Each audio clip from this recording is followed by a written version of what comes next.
Interview d'Adriano, soudeur chez L'Or Industrie.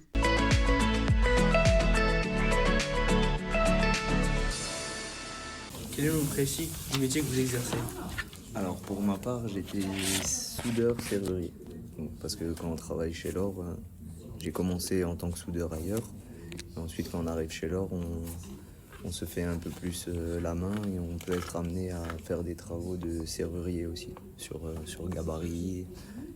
Voilà. Serrurier, c'est tout ce qui est assemblage, c'est-à-dire assembler des pièces, les rassembler ensemble pour donner un produit fini.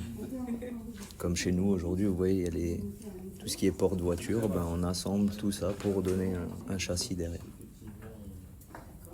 Deuxième question, quelle est votre principale mission au quotidien?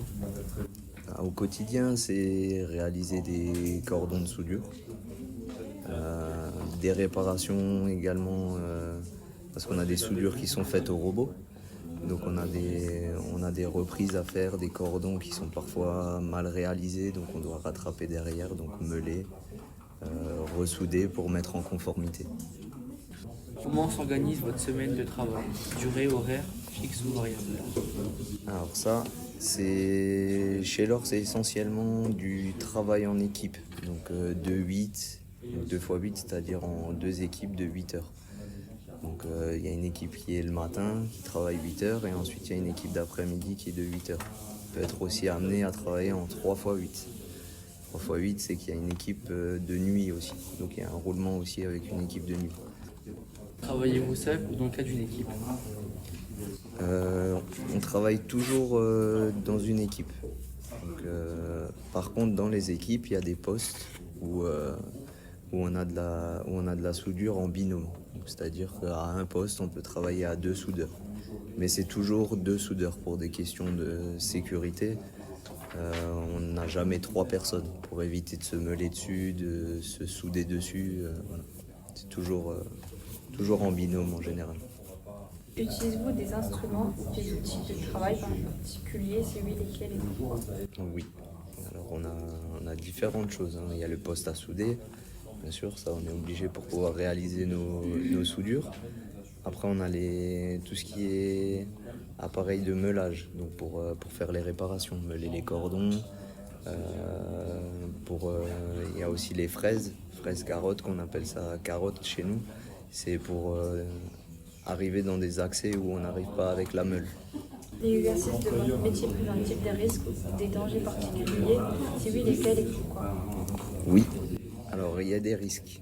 Mais les risques, comme dit, on essaye de les limiter grâce à nos EPI,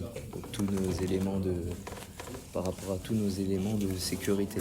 Donc le travail, la veste, ce que je vous ai dit avant, les gants de soudure. Quelqu'un qui va souder ou qui va meuler sans les gants de soudure, il y a des risques de brûlure, risques de coupure. Si jamais la meule elle se dérobe, ça peut arriver, c'est déjà arrivé. Donc c'est pour ça qu'on met beaucoup d'importance sur les EPI. Quel est le salaire minimum d'une personne à votre poste chaque mois? Question très compliquée. C'est différent par rapport à justement ce que je viens de dire avant. Par rapport à si vous êtes qualifié, si vous êtes moins qualifié, donc ça évolue par rapport à ça.